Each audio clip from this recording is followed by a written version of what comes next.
What's up, y'all? What's going on? What's going on? What's going on? What's going on? I see y'all are here. What's good, beautiful people? Welcome to Live with London, episode 336. Hot Tops and Spills. That's right. I had to think about what tonight's title was because I'm on location. I am not in the studio. I'm not at Piedmont Studios or anything along those lines. I am here in the hotel and had to still do the show because we have to finish up season 3. So let me know that you were here and you tuned in. Let me see what y'all got going on. Hope y'all week has been well thus far. Happy Hump Day, happy Wednesday, or as one of my colleagues who looks out for me said, happy pre Friday. That's the thing, evidently, too. I don't know. But what's going on? Let me see that y'all are here and that y'all tuned in. Go ahead and share this stream out if you have not done so already, and let your family and friends know that you were tuned in for Live with London episode 336, Hot Tops and Spills, and they should be too because that's all we're discussing today. A few hot topics, and then I think it was 3 emails that I pulled. Let me double check. I believe it's 3 spills indeed that we have. So again, let me know that you're in here and we can get things going. What up, Clarence? What up, Mama Mash? I see that y'all both are in here. Share this stream out as the people are coming in. My week thus far has been well. I've been having some epiphanies, some self epiphanies, but things are going good. Things are going good. We're going to finish out 2021 very strong and in a good place. So big ups to that. What up, Leandria? What up, LTs? What's going on? What's going on? What's going on, y'all? Share this stream out. Share this stream. So if it's your first time joining, welcome. I'm London. But I kick things off by doing something a little something called Title and Artist, where I'm going to recite the lyrics to a song, and it is your job to drop into the comments below the title, of course, and the artist who the song belongs to. Normally my songs come from the early 2000s or even like mid to late 90s. And this is kind of from that 2006-7 range, maybe even 2008. But let's get into it so we can jump into these hot tops and these spills because the spills are pretty good today. All right, so it says, then I'm going to take you home with me. I got money in the bank. Shawty, what you think about that? I'll be in the gray Cadillac. We in the bed like. If you know those lyrics, drop it to the comments below. Do it one more time for you. Then I actually realized while reciting the lyrics that I almost started singing the lyrics. That happened with this song. This is one of my favorite songs from this artist. But it says, then I'm going to take you home with me. I got money in the bank. Shawty, what you think about that? I'll be in the gray Cadillac. We in the bed like. All right, if you know it, drop into the comments below the title and the artist for you to get bragging rights this week. And if no one guesses it by the end of the show, I will reveal it and maybe even sing just a little bit of it. But again, if you're just not joining, go ahead and share this stream out. Let your family and friends know that you were tuned in for Live in London episode 336, Hot Tops and Spills, because that's all we'll be. I see. What up, Lori? LT's got it right. It is indeed Buy You a Drink by T-Pain. Go ahead and drop some trophy emojis for my man LT's. Emojis. I need to get one of those sound effects that the DJs have on like the radio shows and things. Get some sirens going. But let's go ahead and jump into these hot tops. So first and foremost, Simone Biles did end up participating after all in a few of the Olympic competitions, and she took bronze in the balance beam. So shout out to Simone for bouncing back and coming back and still participating in some of the games that she was signed up for or competing in, and still took home a medal. Big ups. And yeah, just. I talked about it last week, and I'm real big on that mental health and taking the space and time that you need and knowing who you are and standing in that power and not being coerced or strong-armed into doing something that you do not want to do. We know ourselves better than anyone else does, and so we have to advocate for ourselves in our times of need. So Simone is a true champion to me, regardless of any medals, but certainly, again, she's the GOAT for sure, ×2 for standing up for herself last week. Now, somebody else who is certainly officially a GOAT, if no one considered her this before, because I know I have, Rihanna is now officially a billionaire. And get this, I want to make sure I read it correctly, right? So, Rihanna launched Fenty Beauty in 2017. She sought to create a cosmetic company that made women everywhere feel included. As y'all know, she had all these different shades of the, I guess it would be foundation. I don't wear makeup. Flawless. But if I did wear it or happen to wear it, I probably would want to pick up some Fenty or MAC will come, I guess, a close second. I know a little bit about makeup from my friends and family who utilize it. But nonetheless, it's a perhaps unprecedented consequence, the beauty line is actually what helped Rihanna to enter one of the world's most exclusive ranks as a billionaire. You know, it's only but so many. And Rihanna's net worth is now officially $1.7 billion. Forbes estimates making her the wealthiest female musician. Yes, that's right. She has surpassed Queen Bee. She's the wealthiest female musician in the world, and second only to, you already know, Oprah Winfrey as the richest female entertainer. So big as let's see, Fenty Beauty looks like it's estimated at an estimated $1.4 billion of her fortune comes from Fenty Beauty. Not to mention, of course, she has Savage and all those things. So when Rihanna said, what up H Cutie, what up Core, when Rihanna said, bitch better have my money, she wasn't playing, because who would have thought, man? Who would have thought? What else to say about Rihanna real quick? Of course, 101 million followers on Instagram, 102.5 million on Twitter. So I can appreciate when these celebrities and influencers in general leverage their social following to really take them to new levels, especially when it comes to their wealth. Because who would have thought Ponder Replay and SOS Please Someone Help Me, $1.7 billion somewhat 15 years later, 14 maybe years later. Big ups, Reed. Big up. Let's go ahead and show some more photos of this bad gal. Let's show some more. She better have my money. Like, she is so bad. I don't care if Rihanna never puts out another record again. I would love to support in whatever capacity. When she's ready for me to step out in the Fenty Men, the Savage line, let me know, because your boy he been working on his body a little bit or whatever. You know what I'm saying? So hit me up, Reed. Hit me up. I got a stank walk. What's good? But yeah, big ups to Rihanna and her Fenty makeup line, Savage line, and all the above. That is certainly goals. HQ says sis will never give us another album. Now, absolutely. For what? For what? Why would she don't need to? Y'all better take what she gave us and be done and let it ride. But real talk though, I will also say this. I am curious to know what else she got up her sleeve. Because I feel like Rihanna is one of those people who does move in silence, but when she does come out, it's like she hit us hard, right? I don't care if it's with music or not. Like, who saw the Savage line coming, right? The makeup thing, none of us saw coming. And next thing you know, she was dropping the lingerie. So it's like, what's next? What is she already thinking about and planning about with her team as far as to, give us more of what we didn't realize we needed? That's how I'll put it, because she's so inclusive with her businesses, and make you think, what else don't we realize that we need as society?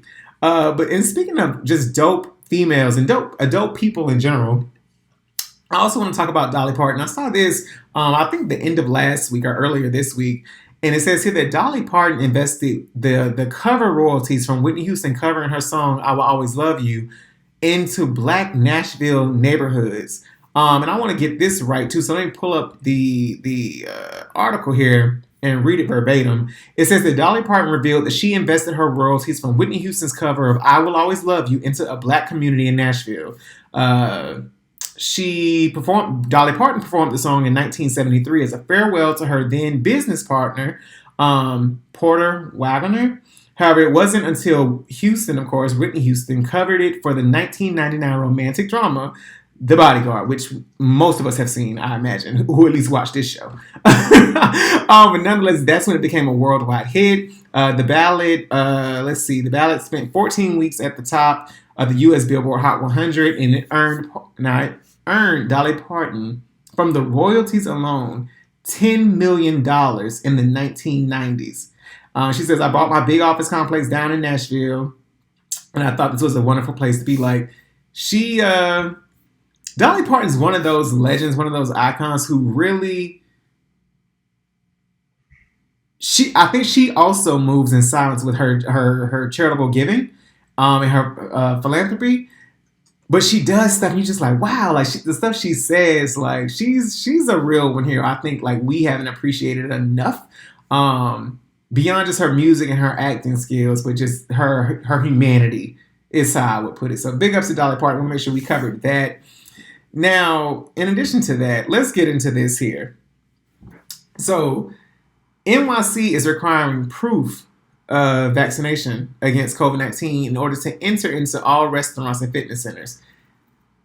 I'm not mad at that. And the reason why I say I'm not mad at it is because people is wilding. They are. Now, will it be an inconvenience? Sure. I believe it will be an inconvenience, even for those who are actually vaccinated. Because I don't even, to be honest, I can't even tell you where my vaccination card is. I'm going to keep it all the way real. But I know I have a picture of it somewhere in my phone for just in case I lost it. Because again, I know myself well enough to know that I put things down, I've moved, I've done all kind of things. But I remember taking a photo of it after I went and got my second dose done.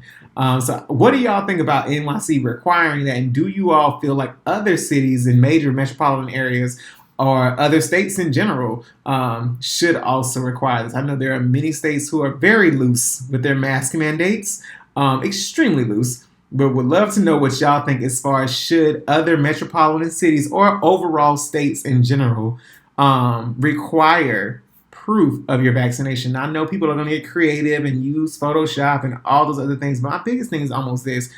If you have to go to those lengths to, hide or disguise that you aren't vaccinated, why not just go get vaccinated? I mean, I know to each his own, but yeah, just consider it, is my opinion. I see Coco says, I wish Georgia would do that because we've been open before the vaccine was even available to the masses. Been open. I see, what up, Bunch Larry? She says it's a HIPAA law. That seems real too, because you are then having to prove like your status with things. So it certainly seems like a HIPAA law. New York City, I don't know what they're gonna do. But it will be interesting to see if it is a nationwide call to action based off what NYC is doing. What up, MD? She say, yes, please. Hashtag give us free. Give us free. Give us free. Seriously, though. For real, though. I'm not mad at it. Seriously. Like, I had to have on my mask today literally for about 15 minutes, and I thought I was about to die. Because I had gotten accustomed to not having to have it on. It's a lot, yo. It's a lot. Granted, like in closed places like a plane or something along those lines, I still will likely be having on my mask. Ain't like that I will have on my mask. But just feeling like I need to put it back on now because of this Delta variant. It's like, even if I'm just around one other person who I don't know intimately, right? Or who's not my close family or friends, it's just like, I do not feel like doing this again. But, Lord. Drew says, I think it may hurt the restaurants because people in NYC are going to be like, hell no. But it's like, if you want to be out the house, then what you going to do? Like, you got to make a choice and a decision. Either you want to be outside or you don't. But you know what else? So I'm going to say this much.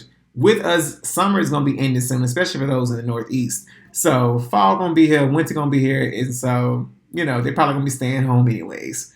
Let's keep things moving, though. Let's see what else I want to talk about. Oh, speaking of flights. Okay, so I got a notification from Twitter saying suggesting things I might like or tweets that are for me type stuff. And I saw this video and I saw it and I really should have pulled some of the replies to the video and just shared some of them because they really were making me cackle. They made me holler. But just watch this video and I'm going to give backstory. I'm going to let you watch it once, then I'm going to give backstory and then we're going to watch it again. All right, check this out. Help!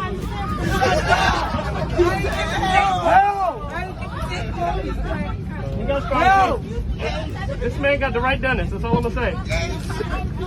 The dentist is on point. Ladies and gentlemen, just make sure your seatbelts are fastened. We are landing. Okay, so this is what apparently happened, right, Scott? The reason why I went looking through the thread of replies is I'm like, well, why is he taped down? First and foremost, that was on a Frontier flight. Because I was like, well, what air carrier is this on? I'm like, this don't look like a Delta flight. Knew that. But it was Frontier. Frontier said, "We not with the games. We're not turning this plane around. We're not landing it. We just gonna tape you down in this seat." So, and shout out to Auntie Judy saying, "Wear your mask." So this is what happened. Apparently, this particular guy grabbed not one but two of the flight attendants' boobs, and then proceeded to punch a third flight attendant. So they taped us down. That's why the passengers behind him, if you haven't noticed, they're cackling. That's why people are recording him and all of that. But I want y'all to look at his eyes towards the end, how he really was looking like, please help me. He was crying practically for help through his eyes. So watch it. Oh, see, I love that all y'all are laughing because of the fact of now you got the backstory and it's like, damn.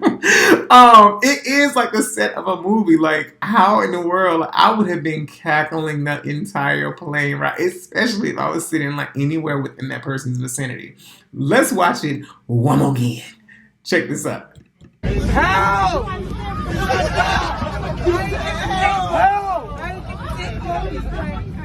Help! This man got the right dentist. That's all I'm gonna say. The dentist is on point. Ladies and gentlemen, just make sure your seatbelts are fastened. We are landing. It was the people behind him for me. But then that towards the end, how he really was like, come on, please help me out. And you violating people. You can't assault people and then expect sympathy. Who does that? Privilege. And so also let me not fail to mention this too. So apparently the flight attendants were all put on, it was a suspension. Maybe it was suspension, but they were suspended with pay to take care of their mental health from the trauma of basically being violated and assaulted. So big ups to them. I see Auntie Judy say, cray, hit the wrong brother for real. MD says he deserved the whole entire role. And then some. Like, I'm like, why his mouth? How I got off his mouth? Because he would have been taped down. I would have wrapped it all around just so he can breathe out his nose, and that's it. Hope you ain't congested, bruh. Hope you're not congested. Core says, good job for the flight attendants. He deserved it. People are so crazy now on plane shake. I'm like, yeah, for real. Like, seriously, though, he needed to be taped down for the protection of not only the flight attendants and the employees of that carrier, but also for the other passengers. Seriously. All right, now let's keep things going. Okay, so speaking of traveling, right? For those of y'all who know me well enough to know, or know me personally, or I talk about it on the show too, I love like the water, like beaches, pools, in the sun. I don't really like swimming in the ocean because again, it's just too many variants. I don't know what's in here. A couple times I've gone to a beach and seen things where there's fish, but I also saw a huge turtle one time and it freaked me out. And when I tell you, I levitated out of that water for a brief 2-3 seconds, seriously. But nonetheless, I'm gonna play this video and I want y'all to tell me, well, I just think it's funny because I agree with him. I think there's some things in life where you just say, you know what, I'm just gonna stay here because what am I gonna do? Check this out. So I'm Scrolliana on Fable and I see, what are you doing in this situation? What you mean? Bitch, I'm a ghost. Like, what? Bitch, at this point, spirit gone. Soul levitated. Like, what I'm gonna do? I might as well just lay down and sip on the rest of the pina colada I got, because my big ass ain't going, now well. Like, why? I know you lie. And I mean, seriously, like, can you really outrun it? Like, it goes back to that whole story of two people being in a forest or something like that, and a bear comes out, and the other person starts, like, lacing up their shoes to run, and the person's like, you can't outrun a bear. And they were like, this is true. I only have to outrun you. But when it's a situation where a wave like that, what do? You're not going to really outrun that thing. I think I'm just going to take my chances. Because what am I going to do? And so I went and watched, what was the movie? Escape Room Game of Champions. And there's a part in that, if you've ever seen the first escape room, you'll kind of get what I'm saying here. But if you haven't saw the second one, I don't want to spoil it for you. But there's a particular scene where it's just like, you know what? Let's not give them the satisfaction. This is about to happen in 5 seconds. We're just going to stay here and we're not going to cry. We're not going to scream. We're just going to make it let it happen. You have to just let it happen sometimes. And see what's on the other side, what happens in the next life, because you know that this one is over. Anywho, let's keep things going. Let's go ahead and jump into this spiel with London because I have 3 that we're going to get into tonight. So if ever you need any advice, and thank y'all for rocking and rolling with me. If you have not done so already, go ahead and share this stream and let your people know that you're tuned in for Live from London episode 336, Hot Tops and Spill, and they should be tuned into because right now we're about to get into these 3 spills that I pulled for you all to engage with me on, and let's talk about it and give some advice to these 3 email senders. But if ever you need any advice, shoot me an email at spillwithlondon.com. I'm a non-expert, so I give my opinion and rely on the viewers such as yourselves to chime in too. So let's see if we can help out. Who's up first? Caleb is up first. So his email says, Hi London, my name is Caleb. I'm 25 years old and live in Atlanta. I've been dating the same guy for almost a year now and I recently moved into a new apartment. He's 33, by the way, and he helped me with the move-in. And I left the keys on the counter while unpacking. There was a spare key, and he took it. He has a house of his own and has never given me a key. Should I ask him for a key to his house or ask him for my key back? I don't want it to seem like it's a problem that he has a key to my place, but I do think he should give me one too since he has a key to my place. Caleb. All right, guys, let me hear what y'all have to say. Let's go and chime in. This is definitely, I'm going to just say this, I don't like it. And the reason why I say I don't like it is because I'm a person who really truly believes in reciprocity. And so it's one thing if you were to offer Caleb for him to have a key to your, like, here's your key, or or give it to him like, hey, I want you to have this key, or whatever the case may be. But I think for somebody to take your key feels a little bit of like a violation to me. I don't know the nature of your relationship. I don't, know much background to how y'all operate, but I certainly do not think that he should still have a key if you don't have a key to his place. That's me, though. Again, reciprocity. I don't know how you should go about having that conversation. I think if you were to have the conversation, it should lead with, hey, you have a key to my place. I would like one to yours as well. And then if they were to say no, I would say, you need to give me my key back then. That's me. And I'm looking into the comments too, and I'm seeing where did you say, get your key back? Yeah, get your key back, Caleb. Drew says, just ask that man for a key, and if he says no, say, give me mine back then. And that's basically what I just said too, Caleb. Cora says, give me my key back. Unless I got a ring on my finger, you don't need that much free access to me in my place. Come on, access. That's true, Caleb. I mean, I get almost a year, for over a year. Real quick, where are you at? Wait, for almost a year now. Yeah, I think that's a conversation that needs to be had before keys should be taken or even exchanged. That's a conversation that should be had, and then it should be an exchange where it's mutual, not to where one person, like, it feels very like ownership-y to me. Feels very I run you type thing to me, and I don't like it. I know some people into that dom and sub type stuff. I don't like it, like, at all. Caleb, but thank you for writing in, but definitely have a conversation and let it lead with, you need to give me a key to your place or give me mine back. Something along those lines. You could finesse it a little bit better, maybe add some couth if you choose, but that's the direction I think that conversation should personally go.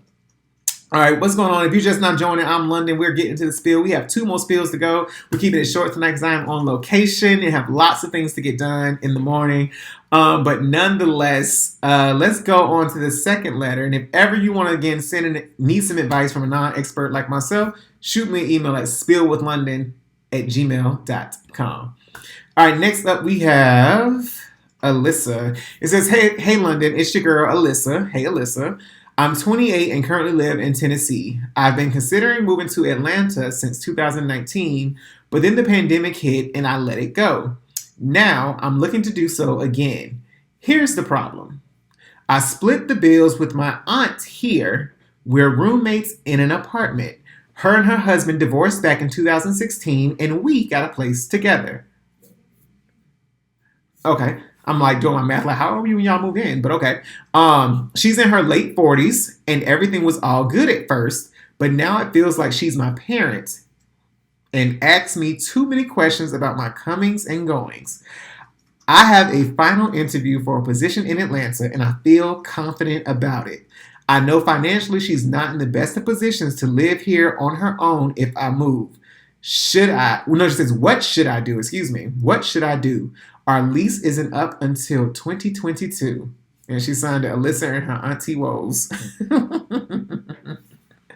All right, Alyssa. So, okay, this one is tough. To me, this one is a little bit, and viewers, please chime in with your opinions.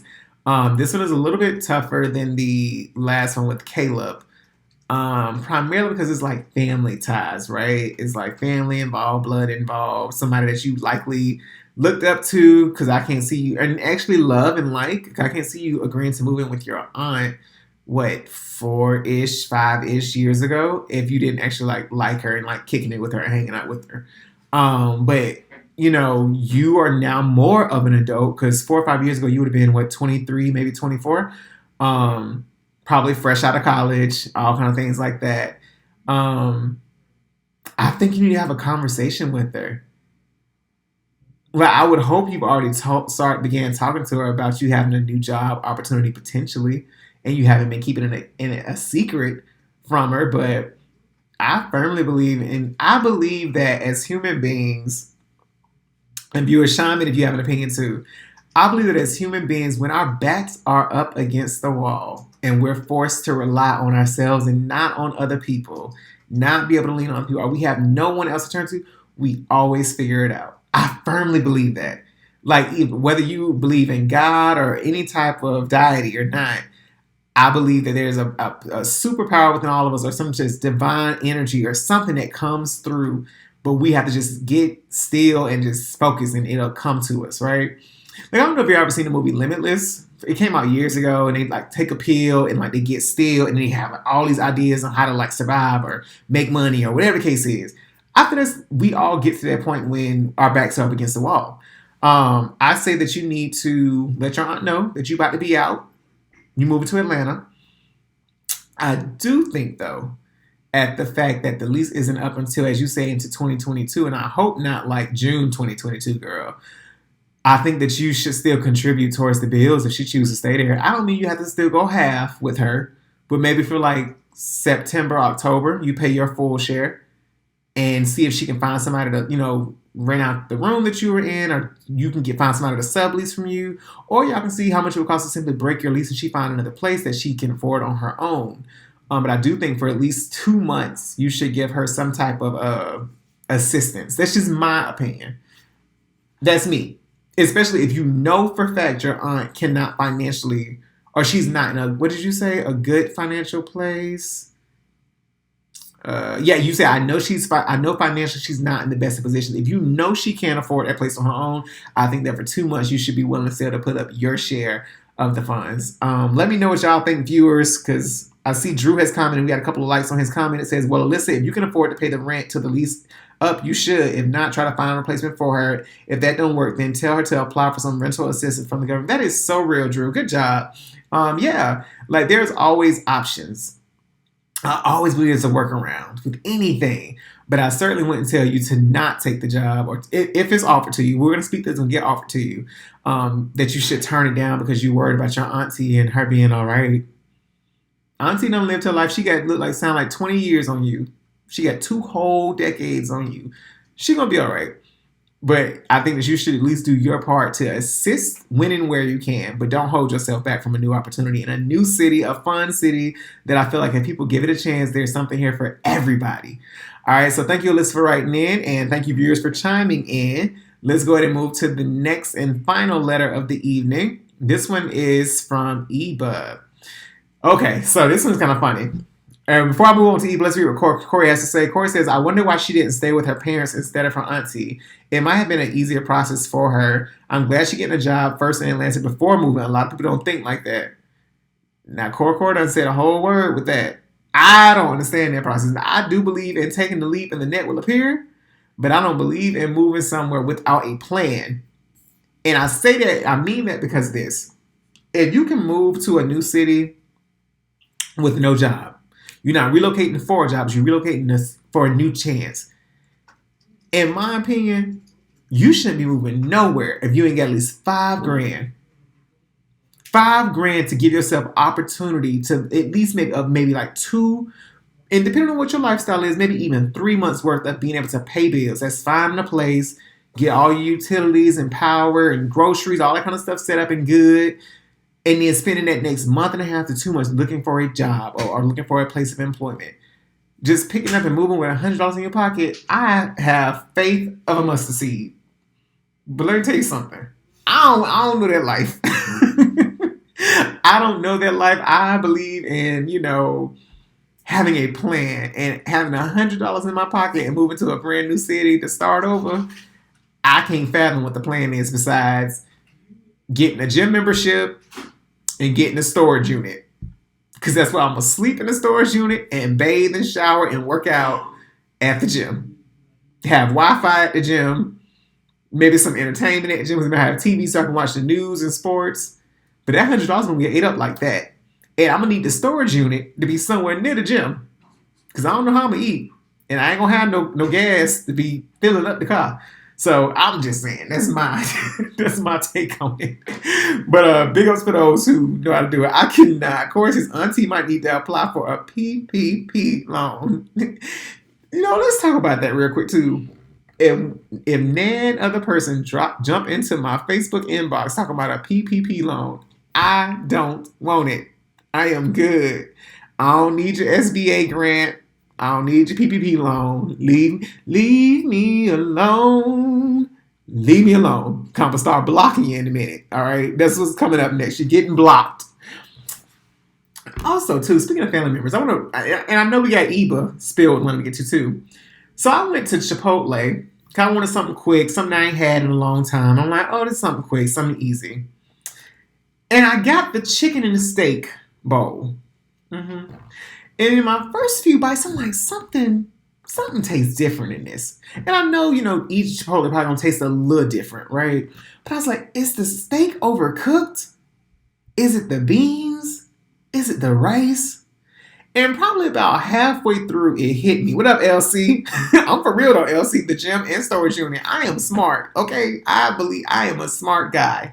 But nonetheless, I feel like their steak tasted like liver. And so it made me think about my grandma, Big Mama, because there were some times as a kid, I remember my grandma cooked Sunday through Thursday, period. Sunday through Thursday. Big meals on Sunday, Monday through Thursday, quick, easy meals, or maybe not that easy, but sustenance, right? And I remember, let's just say on a Wednesday or a Thursday night, she'd do steak sometimes. Steak inside, smothered steak or however it's called. I don't know what it's called specifically, but it'll be on the stovetop, a lot of gravy, big pieces of meat. And there was one time when I was like, oh, Big Mom, you cooking steak? She was like, mm-hmm. And I was like, okay. So when dinner was ready, I'm like, Big Mom, this steak tastes funny. She said, that's because it ain't steak, it's liver. Liver? To where from that point on, I knew the difference of how she cut the steak and the liver. The steak would always be oddly shaped, kind of, but the liver was always straight. And I was like, I don't like liver. I don't like it. And I feel like that meal from Chipotle I had this evening, it was liver chopped up, and that wasn't steak. So I don't know who I need to send an email to, whether I should just go straight to the top, the CEO, or what. But Chipotle, I see you. All right? You done up. Okay? Nonetheless, let's go ahead and get into the the last letter there, our last email that we got. It says, hi London, I'm Eba. I'm not sure whether Eba is male or female, but thank you for writing in, Eba. I'm Eba. I'm 38, and I recently joined the dating apps. Looking for love. Aren't we all? Everybody's looking for love. Well, maybe not everybody. Some people who want to be by themselves, but good luck with the love thing, Eva. So nonetheless, it says, I've tried traditional dating, and I hear all the stories about online dating, online and apps, but thought, what the hell? It can't be much worse. Well, I had been chatting with this one particular guy, and he seemed cool. So I gave him my number to talk more on the phone. And he did something off-putting. He asked for me to send him a pic. of my vaccine card showing that I am vaccinated before we actually meet for a date. And then he or she knows, please emphasize an actual date too for the fellow viewers. So then she said, so she did send the picture. And all was good, so convo continued. Then, just before ending the call, I realized he didn't send his vaccination card. It just said send his, but she means the vaccination card. So I said, hey, where's your pic of your vaccination card? She then says, this brother said the following. She had a whole bunch of dots. This brother said the following. You're good. We're good. I'll see you Friday. Good night. And then she put in caps and hung up. What should I do? Do I meet up with him still? So,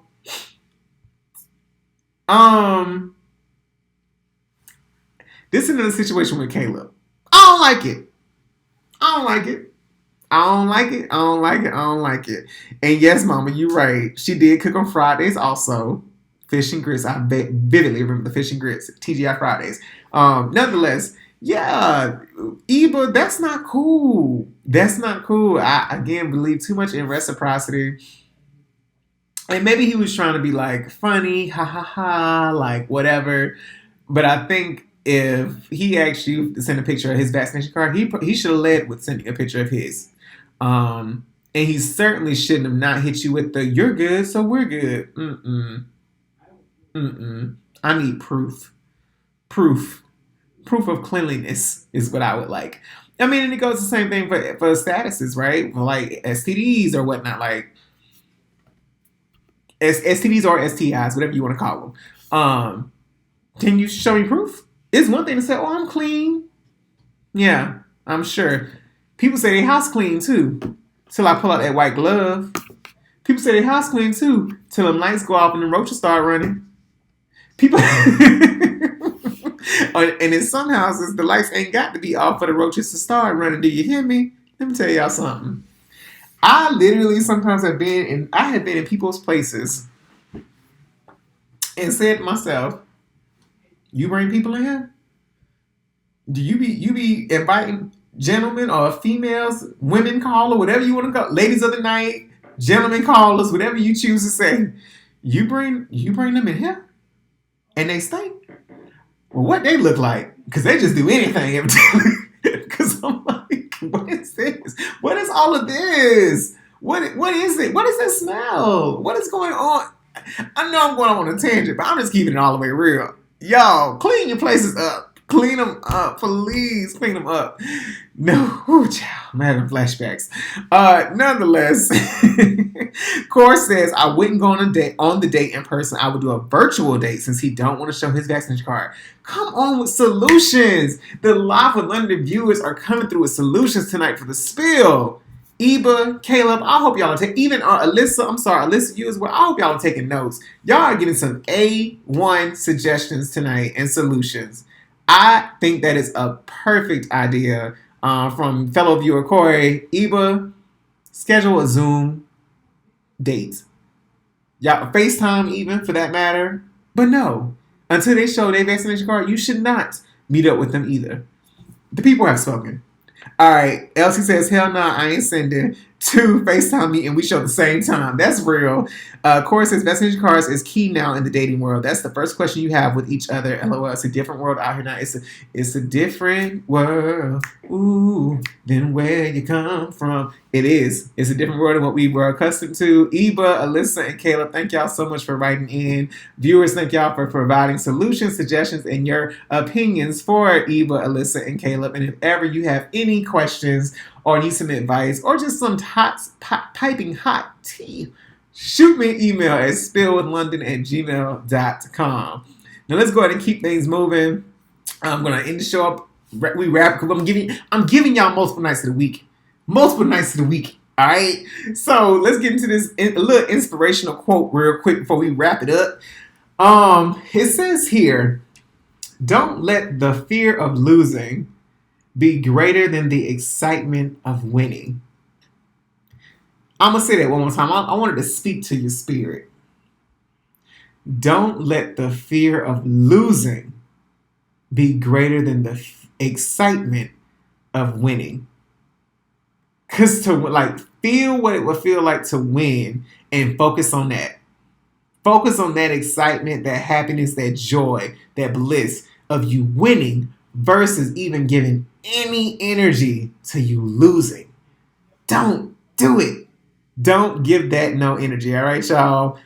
Because yeah, somebody always has to lose in something, right? Of course, again, we and it's still having the Olympics going on, but why even pour any energy into like losing? Why even pour any of those thoughts? Focus on winning and what that feeling will feel like. When I tell y'all I have started manifesting, I haven't gotten fully into my meditation. I know for those who were tuned in Wednesday or watched the recap on Monday, this past Monday, I was talking about getting back into meditating. But I think even just sometimes sitting in silence or in my thoughts, whether it's long travel times or just 10 minutes between meetings, whatever it is, I start thinking about what I want to happen. And it's small stuff. Thinking about, I've had it to where I'm like, I really would love if my meeting today got canceled at this time. And next thing you know, 20 minutes before or an hour before the meeting, I get a cancellation invitation or reschedule invitation. Like, it works. So just simply focus on, what up, Angela? Focus on the winning part and that feeling, that excitement, and watch your life just start turning into magic. Don't let nobody distract you from that or any of those things. And I think that's it. I think that's all I got. I'm debating. I said I was going to do a first Friday show, but again, I'm on location. I have quite a bit going on this week. But we may be back on Friday. We may not. We'll see what happens. I'm trying to figure out how we can work it with the producers. So we'll see what happens. But if not, I know for sure I will see y'all on Mondays. But until next time, and big ups to LOTs again for getting the title and the artist correct. It was indeed Buy You a Drink by T-Pain. I'ma buy you a drink. Oh, I'ma take you home with me. I got a Slurpee. It melted a little bit because I had kind of sucked all the juice or liquid up. So it done melted since I've been doing live with London. I'm going to finish this up after the show. But live bold, love loud and proud. Laugh hard. Watch it turn to magic. Yes, Magicalika. Live bold, love loud and proud. Laugh hard and don't stop. Get it. Ooh, get it. Don't stop. Pop that. Let me see you one day. It'll be for episode 337, whether it's this Friday or Monday. Love y'all. Have an amazing rest of your week. Mwah.